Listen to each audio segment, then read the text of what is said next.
Hello racing fans and a warm welcome to Trackside, proudly brought to you by World Sports Betting. Bet with the best, bet with WSB. I trust that you well. You're having a fair week where you've been playing on the World Sports Betting and you are going to be spoiled for choice this weekend when it comes to our local race meeting. It is a doubleheader as we welcome back Hollywood Bet's Durbanville on Saturday with those two big features and the return of the horse that we've come to know as the King in Charles Dickens. And those will be two feature races, big feature races down in Cape Town. And alongside that will be the kickoff of what is the summer season up in Gauteng. Lots of feature races to look forward to. The Betway Spring Challenge, Joburg Spring Challenge is the main event there.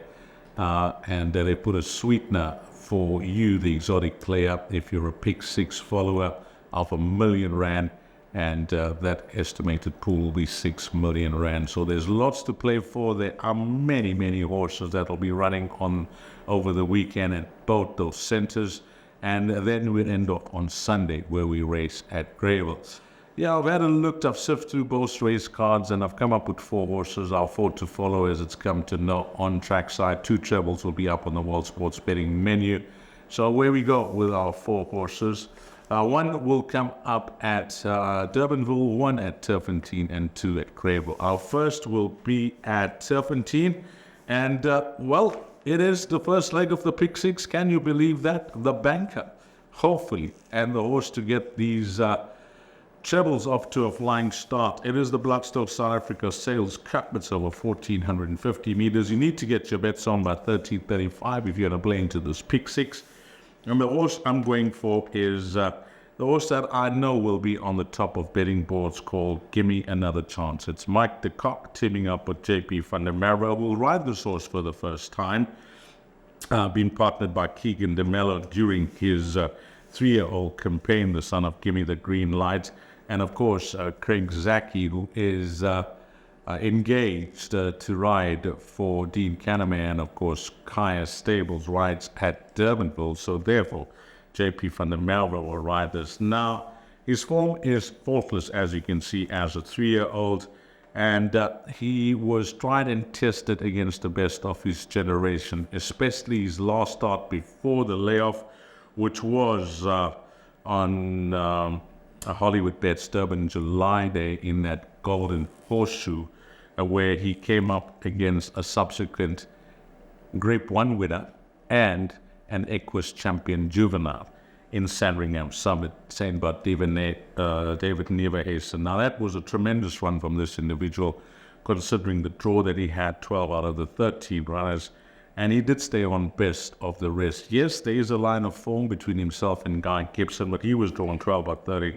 Guy Gibson was drawn 5 out of 13. It is a different track. It's the Turffontein inside track, where Guy Gibson is drawn 1 and he's drawn 7, but is not as bad as the Greyville racetrack, where this horse had to overcome that wide draw. Did race up handy and just found one better on the day in what was a very special youngster called Sandringham Summit. That form line has held up well, and with regards to fitness, etc., I think the way the de Kock yard is going, we've seen the results of late. There will be no issues here with this individual. And then you look at the best weighted column, which makes for very interesting reading, because as I mentioned, there wasn't much that separated himself and Guy Gibson last time out, but the handicap has got number 1 at a 108 and number 2 at a 105. But Give Me Another Chance, all things being equal with regards to his fitness and well-being, if he just picks up from where he left off as a youngster. And it was always mentioned by jockey Keegan de Mello that he could be a serious 3-year-old as he matures and gets to learn the game. So number 1, Give Me a Prince, is going to be a confident selection there in race number 4. And well, it could be a flying start for you in your pick 6 if you bank it in and he arrives. Then on to Durbanville, where I picked out the one runner, and it comes up in race number 6. Well, there's lots of features, races to look forward to at the Durbanville racetrack, which includes the Dinah Stakes, a Group 3 sponsored by Hollywood Bets.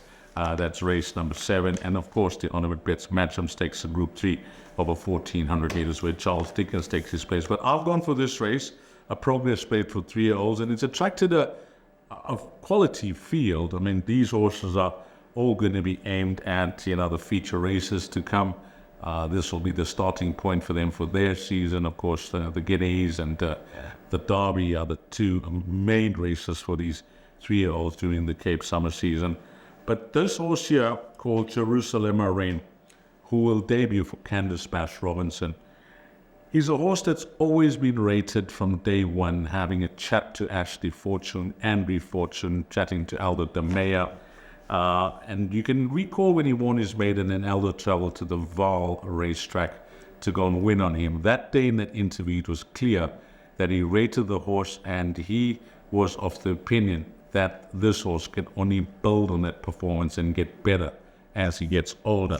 Well, since then, he hasn't put a foot wrong. In fact, he's had 2 wins in 3 seconds as a young horse.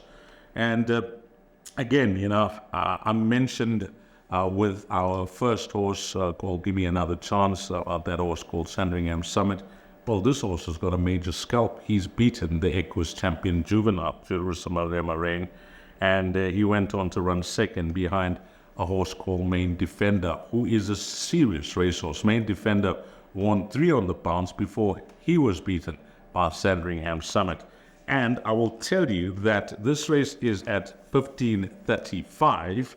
And what will be the time? I just want to go back to that because Main Defender has attracted money in the Betway Joburg Spring Challenge, which runs at 14:45. So that will be around 15:35. Yeah, we'll call it 50 minutes, call it 50 minutes before the running of race number 6 at Durbanville will be the Betway Joburg Spring Challenge, where Main Defender will run. And he is one of the fancied runners, a 3-year-old taking on all the horses there. But coming back to Jerusalem Rain, he was beaten by Main Defender last time out. And he is a horse that all he needs to do would be have settled down in the Western Cape with his new yard of Candice Bash Robinson, and if his fitness and well-being and how ready he is for this race is, close to 90%, I would say, on what we saw of him as a young horse and how much more to come as an older horse, as a 3-year-old, he could be a very hard horse to beat. Of course, he's racing at the Durbanville racetrack for the first time, but the draw is a massive plus for him. The distance will be no issue, the 1,400-meter trip. We saw how he was finishing off over 1,300 meters in that Bloodstock South Africa Sales Cup behind Main Defender, and that was at a tight track. So, number 1, Jerusalem Rain. Yeah, I'm just hoping that he can get off to a flying start, because he's an exciting horse for the season down in Cape Town. And it's just how these things happen in life, isn't it? Elder de Meyer won the maiden, rated the horse. Ashley Fortune immigrated to down under Australia, and here is Elder de Meyer now, stable jockey for Candice Bash Robinson, got this horse in their care. Number 1, Jerusalem Rain. Like him a lot there in race number 6. Then on to the 2 runners that I've picked out for Sunday now. So hopefully those 2 arrive, because you can't go through a lot of horses when you go on to these type of bet types.